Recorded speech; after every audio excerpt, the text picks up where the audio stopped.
Bab 781 Rencana Jahat Keluarga Feng. Monster kura-kura itu terkejut. Dia tidak menyangka ada begitu banyak monster di sekitar, tapi pria itu malah memperhatikan dirinya. Bukan mau membunuhnya, kan? Dia membalikkan tubuh dan melarikan diri secepat mungkin. Erikin berlari ke samping dan meraih cangkang kura-kura itu. Bawa aku lari, setelah aku keluar, aku tidak akan membunuhmu. Kalau tidak, aku akan membuatmu menjadi sup kura-kura. Ancam Erikin sambil menepuk cangkangnya. Hiks, hiks. Kura-kura mengeluarkan suara berduka, dalam hati mendesah kenapa dia sangat tidak beruntung, dan tidak punya pilihan selain setuju. Erikin menghela nafas lega, membiarkan kura-kura menahan giok di mulutnya, dan dia juga masuk ke ruang pengobatan. Kemudian Erikin mengurangi nafasnya dan meminta kura-kura itu untuk menelan giok dalam satu gigitan. Kamu terlalu lambat, aku akan membantumu menambah kecepatan. Erikin mengeluarkan buah Qingyun dari ruang penyimpanan, memeras sedikit cairan dan langsung mengantarnya ke perut kura-kura. Mata monster kura-kura itu tiba-tiba lurus, rasanya seperti ada api yang menyala di tubuhnya, membuatnya langsung penuh dengan kekuatan. Roar! Ia mengeluarkan raungan keras, keempat cakarnya menekan kuat, dan tubuhnya melesat tiba-tiba, secepat roket. Sial! Thompson Feng akhirnya berhasil menembus rintangan. Saat ini, seluruh tubuhnya hitam pekat, rambut dan nafasnya diwarnai dengan tinta hitam, dan dia terlihat sangat berantakan. Begitu dia keluar, dia memancarkan kerohanian hingga puncaknya, menempuh jarak puluhan mil. Namun, yang membuat Thompson Feng marah adalah karena setelah penyelidikannya yang cermat, dia kehilangan jejak Erikin. Mustahil, dalam waktu singkat, bocah ini juga terluka olehku, tidak mungkin bisa kabur jauh. Thompson Feng menyipitkan matanya dan menyapu semua makhluk di bawah laut. Ada hewan juga monster biasa. Terutama monster-monster, setelah merasakan nafas Thompson Feng, banyak yang kabur. Kerohanian Thompson Feng lewat, pada saat itu menyapu seekor monster penyu. Monster penyu itu langsung gugup, tapi kerohanian itu pergi dengan cepat lagi. Thompson, apa yang terjadi? Saat ini datang dua orang, yaitu kepala keluarga Feng dan kepala keluarga Chao. Mereka merasakan atmosfer pertempuran di sini dan segera datang. Derian sudah mati, Erik yang membunuhnya. Kata-kata Thompson Feng mengejutkan dua orang itu. Erikin yang diburu oleh orang banyak, bisa-bisanya begitu berani, bahkan muncul untuk membunuh orang. Kamu membiarkan Erik kabur. Kepala keluarga Feng mengerutkan kening, kultivasinya telah naik sampai level ini. Bukan, bocah itu sudah mengatur semua jalan keluarnya dan aku telah dijebak. Thompson Feng menggertakkan gigi, ditipu oleh seseorang yang tingkat kultivasinya tidak sebaik miliknya, dia juga sangat marah. Bocah itu terlalu licik, kurasa dia punya cara untuk menyembunyikan nafasnya, bahkan membuatku tidak dapat menyadarinya, kata kepala keluarga Chao. Bagaimana kalau memblokade sekitar? Dengan begitu areanya kecil, kita juga lebih mudah menangkapnya, kata kepala keluarga Feng. Bagaimana kalau dia bisa lolos dari jangkauan ini? Bukankah kita akan lebih pasif? Kepala keluarga Chao menggelengkan kepalanya. Tapi kalau kali ini dia kabur, takutnya akan sangat sulit untuk menangkapnya. Kepala keluarga Feng mendesah. Tidak, aku punya cara. Thompson Feng mempunyai ide dan tiba-tiba buka mulut. Kepala keluarga Feng dan Chao memandangnya.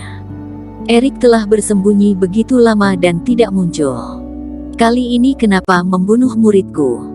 Thompson Feng mencibir. Keduanya mengerutkan kening dan menggelengkan kepala, tidak mengerti apa yang ingin dikatakan Thompson Feng. Thompson Feng berkata, karena melakukan kejahatan dan membunuh penduduk asli pulau itu, Erikin marah, jadi dia baru memberanikan diri untuk keluar. Maksudmu adalah? Mata kedua kepala keluarga itu cerah. Kita tangkap semua orang dari pulau-pulau terdekat, membunuh satu orang setiap harinya. Aku tidak percaya Erik ini tidak akan muncul. Thomson Feng mencibir dan berkata, katakan pada Erik bahwa orang-orang ini mati karena dia, aku tidak percaya dia akan tinggal diam. Cara ini bagus, selain itu jika dia tidak muncul, kita juga tidak rugi. Kepala keluarga Zhao mencibir. Kalau membunuh seperti ini, apakah akan membuat marah dunia bela diri? Kepala keluarga Feng mengerutkan kening. Apa yang kamu takutkan? Pulau-pulau terdekat bukan bagian dari kota G atau Amerika. Orang-orang ini seperti semut. Tidak ada yang peduli pada mereka. Kita membunuh satu orang di hari pertama, dan 10 orang di hari berikutnya sampai Erik muncul. Thomson Feng menyeringai. Akhirnya aman juga. Di sisi pulau, Erik Qin keluar dari mulut kura-kura dan berjalan ke darat sebelum menghembuskan napas. Kura-kura itu melirik ke arah Erik Qin, tetapi tidak langsung kabur. Sebaliknya, dia memutar tubuhnya, menjilat lengan Erik Qin dengan lidahnya, menunjukkan tatapan menyanjung. Kamu berani juga. Tidak takut aku akan menjadikanmu sup kura-kura. Erik Qin melihat kura-kura ini dengan kehabisan kata-kata.